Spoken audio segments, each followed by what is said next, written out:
Today we celebrate the feast of the Epiphany of the Lord. Today we celebrate the Epiphany of the Lord, which means the manifestation of God to us, to the incarnation of the second person of the Trinity. In the first reading from the book of the prophet Isaiah, he brings hope to people in darkness. See, darkness covers the earth, the thick clouds cover the people. There was tremendous poverty and suffering among the people who lived in a war-ravaged Jerusalem with the temple completely destroyed. Its leaders and its skilled craftsmen were in exile in Babylon. The hope that Isaiah predicts is that the glory of the Lord will shine on his people, and what appears to be a city in ruin now will become a thriving center of commerce. The people will be prosperous and will praise God. In a spiritual sense, Jesus is the light of the world, who brings light to a world trapped in the darkness of sin, greed, corruption, and selfishness. We need Jesus to help us to remove some of the dark clouds of our own culture, of violence and death, which has covered us like a fog. Furthermore, we believe that Jesus can help us regardless of the type of problems we face: depression, brokenness, rejection, unemployment, bankruptcy, etc. He can bring light to our darkness. We have to place our trust in him and be faithful to his teachings, and then his blessings will follow. At the birth of the Messiah, there was a great cosmic sign in the sky for all to see.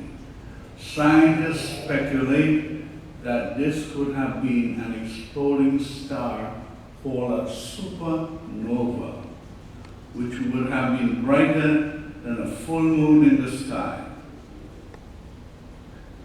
God sent angels to announce the birth of his son to the poor shepherds in the fields. The bright star was also a message for 3 non-Jews, 3 wise men from the east. They understood the significance of the star. A child who would be great had been born. God manifested himself to the Gentiles as the promise he had made to Abraham of a blessing of all nations was about to be fulfilled. The salvation of the whole world.